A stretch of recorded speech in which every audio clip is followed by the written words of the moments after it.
معزز سامعین کرام، ہمیں اور آپ کو سبھی کو پتہ ہے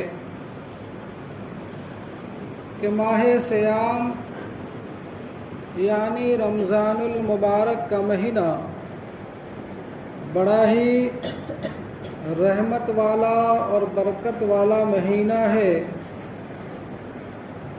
علماء فرماتے ہیں کہ اس کی ہر گھڑی میں رحمتیں اور برکتیں ہیں، اس کی ہر گھڑی عبادت ہے، ریاضت ہے۔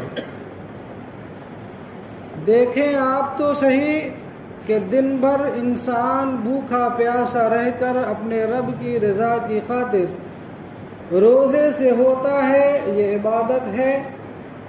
دن گزرا، سورج ڈوبا، افطاری کا وقت آیا، افطاری کر رہا ہوتا ہے، یہ بھی عبادت ہے اور باعث خیر و برکت بھی ہے، باعث نزول رحمت بھی ہے اور باعث قبولیت دعا بھی ہے۔ سبحان اللہ۔ افطار کے بعد ابھی چند لمحہ نہیں گزرتا کہ تراویح کا وقت ہوتا، تراویح کی نماز پڑھ رہے ہوتے ہیں، عبادت ہے۔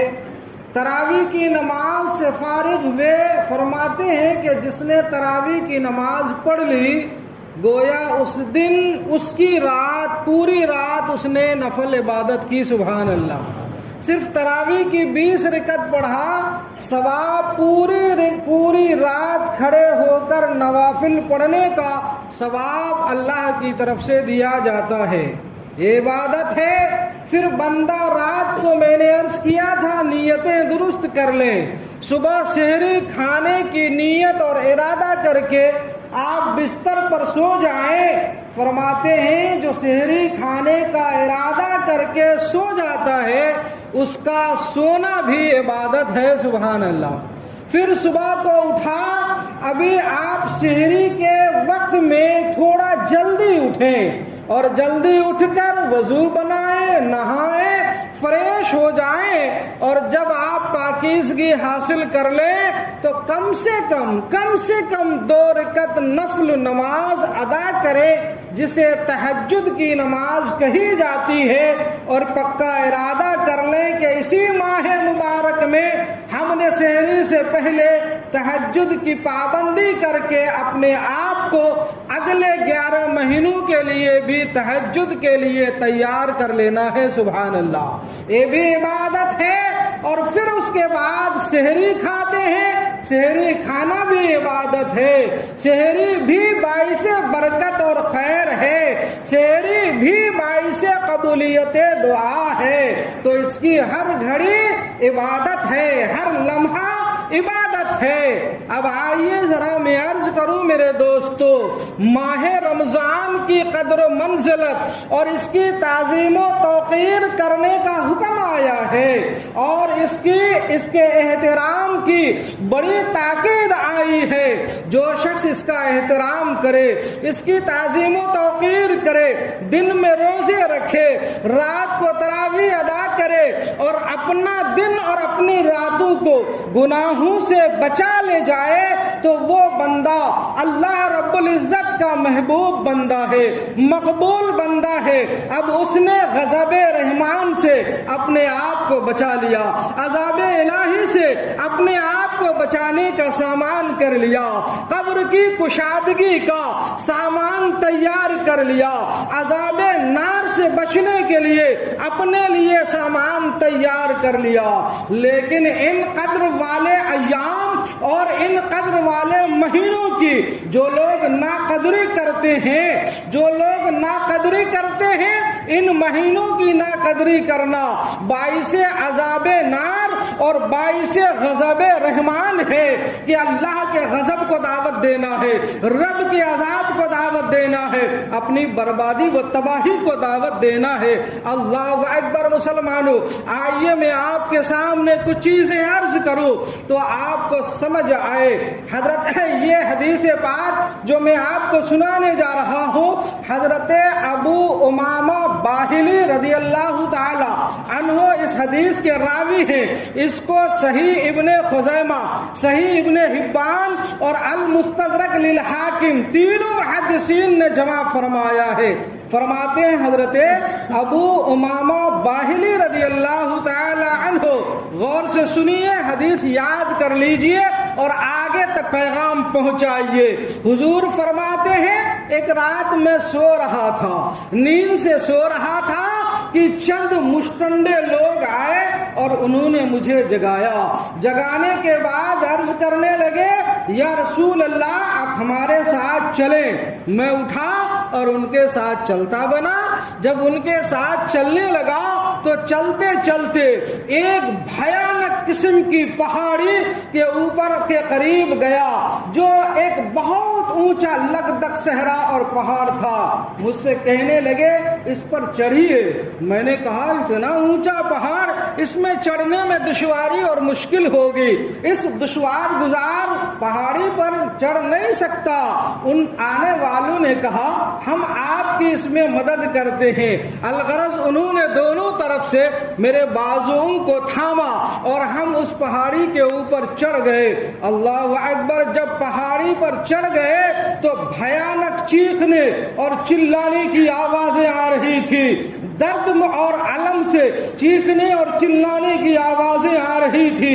میں نے ان لوگوں سے پوچھا اس پہاڑی سے اس دردناک اور بھیانک آواز آ رہی ہے، یہ آواز کن لوگوں کی ہے اور یہ آواز کیسی ہے؟ تو ان آنے والوں نے کہا یا رسول اللہ یہ آواز جہنمیوں کی آ رہی ہے جنہیں جہنم میں مارا جا رہا ہے، جلایا جا رہا ہے، طرح طرح کے عذاب دیے جا رہے ہیں، یہ ان کی چیخ و پکار کی آوازیں آ رہی ہے۔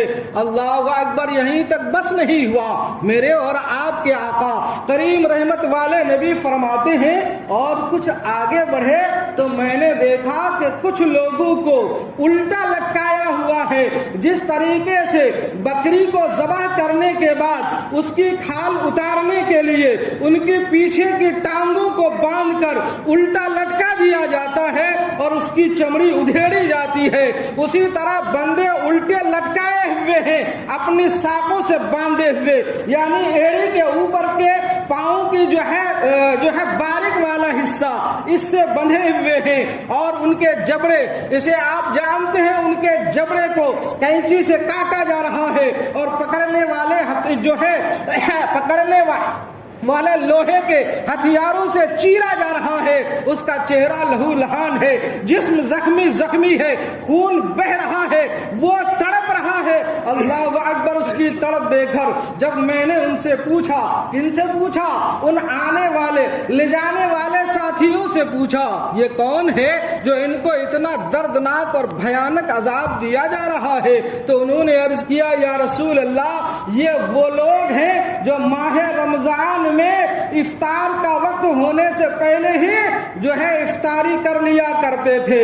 افطار کا معنی ہوتا کھا پی لینا، یعنی مطلب یہ ہوا کہ یہ لوگ ماہ رمضان المبارک میں روزہ نہیں رکھا کرتے تھے۔ اللہ اکبر، اللہ اکبر۔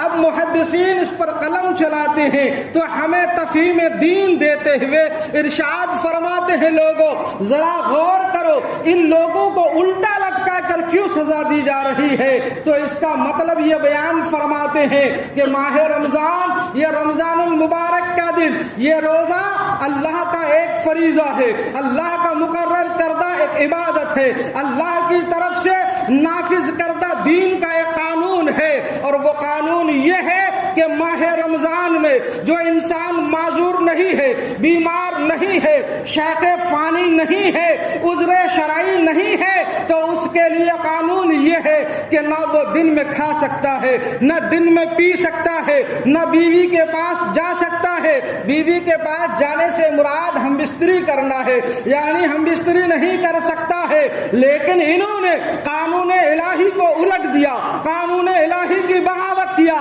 اور بغاوت کا عالم یہ کہ جن دنوں میں کھانے پینے سے روکنا تھا ان دنوں میں یہ کھا رہا تھا، یہ پی رہا تھا، یہ قانون الہی کو الٹ رہا تھا۔ اس لیے اللہ نے اسے ٹانگوں کے بل الٹا لٹکا کر جن جبڑوں اور منہ سے کھا رہا ہوتا تھا ان کے جبڑے اور منہ کو پھاڑ رہا ہوتا ہے اور یہ دردناک عذاب دے رہا ہے۔ میرے دوستو عزیزو، اگر عذر شرعی نہیں ہے، بیماری نہیں ہے اور کوئی تکلیف نہیں ہے تو آپ روزے سے اپنا جی نہ چرائیں، اپنا منہ نہ موڑیں۔ اللہ اکبر۔ احادیث کریمہ کو اگر دیکھیں گے، ایک حدیث پاک میں نے دیکھا کہ 3 چیزوں کے بارے میں جو ہے فرمایا گیا کہ یہ دین کے استحکام اور ستون میں سے ہے۔ توحید یعنی اللہ کی وحدانیت کی گواہی دینا، نماز پڑھنا اور روزے رکھنا۔ روزے رکھنا، جس نے روزہ جان بوجھ کر بلا عذر شرعی روزہ نہیں رکھا فقط کفارہ، وہ شخص کافر ہو گیا۔ اللہ اکبر۔ کچھ محدثین کے نزدیک حکم یہی ہے کہ وہ کافر ہو گیا، جیسے جان کر نماز چھوڑنے والا۔ کچھ فقہا کے نزدیک یہی حکم ہے کہ وہ کافر ہو گیا، لیکن کچھ علماء فقہا اور ہمارا امام اعظم فرماتے ہیں کہ وہ کافر تو نہ ہوا لیکن کافروں جیسا کام کیا۔ اور اس کی تشریح کرتے ہوئے امام ذہبی رحمت اللہ تعالی علیہ فرماتے ہیں، اللہ اکبر، آپ جو جملے ارشاد فرماتے ہیں یہ تو اور دہشتناک اور خطرناک ہے۔ آپ اپنے زمانے کے بہت بڑے امام ذہبی گزرے ہیں۔ آپ فرماتے ہیں خیر القرون میں اور ہمارے زمانے اور بزرگوں کے درمیان یہ بات عام تھی کہ جو لوگ رمضان المبارک کے دنوں میں بلا عذر شرعی روزہ نہیں رکھتے وہ لوگ زنا کرنے والے، ظلم و ستم کے ساتھ لوگوں سے ٹیکس وصول کرنے والے اور ہمیشہ دائمی طور پر شراب پینے والے سے بھی زیادہ بدترین ہے۔ اللہ اکبر، بدترین ہے۔ علماء فرماتے ماہ رمضان آ جائے تو بہتر یہ ہے کہ اپنے کاروبار میں جو محنتیں آپ کر رہے ہوتے ہیں اس کا وقت کم کر دیں، اپنے کام کا ٹائم کم کر لیں تاکہ آپ کو کام اور محنت کی وجہ سے اتنی تھکاوٹ اور کمزوری نہ ہو جائے کہ کہیں مبادا آپ سے روزے نہ چھوٹنے لگے۔ اللہ اکبر۔ مسلمانوں، دیکھا آپ نے کتنی بڑی وعیدیں ہیں، جس کا بڑا مقام ہوتا ہے اس کی خلاف ورزی کرنے پر بڑا گناہ اور بڑا عذاب بھی ہوتا ہے۔ اللہ کی بارگاہ میں ہمیشہ دعا کیجئے، عرض و معروض کیجئے، اور جیسا کہ میں نے کہا کہ تہجد میں شہری میں جلدی اٹھے، تہجد پڑھیں۔ علماء فرماتے ہیں تہجد کا وقت ایک ایسا وقت ہوتا ہے کہ تنہا ایک طرف بندہ ہوتا ہے اور ایک طرف بندے کا خالق ہوتا ہے، بندے کا مالک ہوتا ہے، بندے کا رب ہوتا ہے۔ بندہ اپنے رب العالمین رحمت للعالمین کی بارگاہ میں اپنے عرض مدعا کر رہا ہوتا ہے، اپنی چیزیں اور باتیں بیان کر رہا ہوتا ہے۔ بیان کرنے والا تنہا بندہ ہوتا ہے اور سننے والا تنہا ذات رب ہوا کرتی ہے۔ سبحان اللہ۔ اور بندہ اس وقت اپنی دعاؤں میں اپنے لیے، اپنے گھر والوں کے لیے، اپنے احباب کے لیے، اپنے پڑوسیوں کے لیے، اپنے گاؤں والوں کے لیے، اپنے مسلمان بھائیوں کے لیے جو مانگ رہا ہوتا ہے میرا رب اسے عطا کر رہا ہوتا ہے۔ کیوں؟ اس لیے کہ نبی فرماتے ہیں رب کا خود اعلان ہے، رات کے پچھلے پہر رب تبارک و تعالیٰ کی طرف سے ہر رات کو منادی یہ اعلان کر رہا ہوتا ہے کوئی بیمار جو شفا مانگے تو میں اسے شفا دے دوں، ہے کوئی گنہگار جو اپنے گناہوں کی معافی اور مغفرت مانگے تو میں اس کے گناہوں کو معاف کر دوں اور اس کی مغفرت کر دوں۔ اللہ اکبر۔ لہذا مسلمانوں اس کی پابندی کریں، اپنے بچوں کو اس کے پابند بنائیں، اپنے گھر کی خواتین ماں بہنوں بیٹیوں اور بیویوں کو حسن تدبیر کے ساتھ اس کی عادت ڈلوائیں اور جو ہے یہ کروائیں۔ آئیے میں آپ کو انیس الوائزین کے حوالے سے حضرت مولانا عبد المالک مصباحی، انہوں نے کتاب رمضان المبارک کے 30 اسباق کے نام سے تحریر کیے ہیں، ان میں انہوں نے 2 واقعہ نقل کیا ہے. ہمارے پاس وقت کم ہوتا ہے. میں اس واقعے کو, دونوں واقعے کو, ایک واقعے کو چند جملوں میں اور ایک کو تھوڑی تفسیر میں بیان کر دوں تو آپ کو دماغ میں بات آ جائے. ایک بار درود پڑھیے, اللہم صلی علی سیدنا مولانا محمد بارک وسلم. صلاۃ و سلام علیک یا رسول اللہ صلی اللہ تعالی علیہ وسلم. ایک واقعہ نزہۃ المجالس کے حوالے سے منقول ہے, دوسرا واقعہ انیس الواعظین کے حوالے سے منقول ہے. پہلا واقعہ جو آپ نے بہتوں دفعہ سنا ہے, صرف ذہن قریب کرنے کے لیے, کہ ایک بخارا کا آتش پرست یعنی مجوسی, جو لوگ آگ کی پوجا کرتے ہیں, وہ اپنے بچے کے ساتھ رمضان کے مہینے میں مسلمانوں کے بازار سے گزر رہا تھا. ان کے بچے نے کوئی چیز کھائی تو اس آتش پرست نے اپنے بچے کو تماچا لگایا. بچے نے کہا بابا کیوں مارا؟ کہا تمہیں معلوم نہیں یہ مسلمانوں کے رمضان کا مہینہ ہے, اس کی بے حرمتی اور مسلمانوں کی دل آزاری تو نے کی ہے اس لیے مارا. بچے نے کہا بابا آپ بھی تو کھا رہے ہوتے ہیں.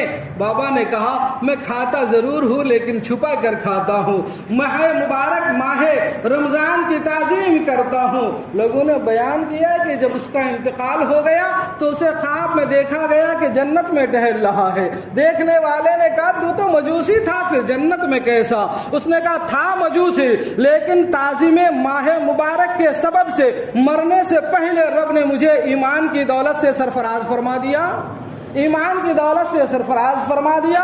اور جب میں ایمان کی حالت میں مرا تو رب نے مجھے بدلے میں یہ نعمتیں عطا فرمایا. سبحان اللہ. ایک مجوسی جو غیر تھا, تعظیم رمضان کیا تو یہ انعام ملا. جو مومن صادق ہے اگر وہ روزہ بھی رکھے اور ماہ رمضان کا احترام بھی کرے تو یقیناً یہ نعمتوں سے مالا مال ہوگا. دوسرا واقعہ نقل فرماتے ہیں ماہ سیام یعنی رمضان کا مہینہ تھا. امیر المؤمنین مولا کائنات حضرت علی مرتضیٰ کرم اللہ تعالی وجہہ الکریم, رمضان کا مہینہ ہے, آپ کے دل میں آیا کہ کوفے کی قبرستان کی زیارت کی جائے.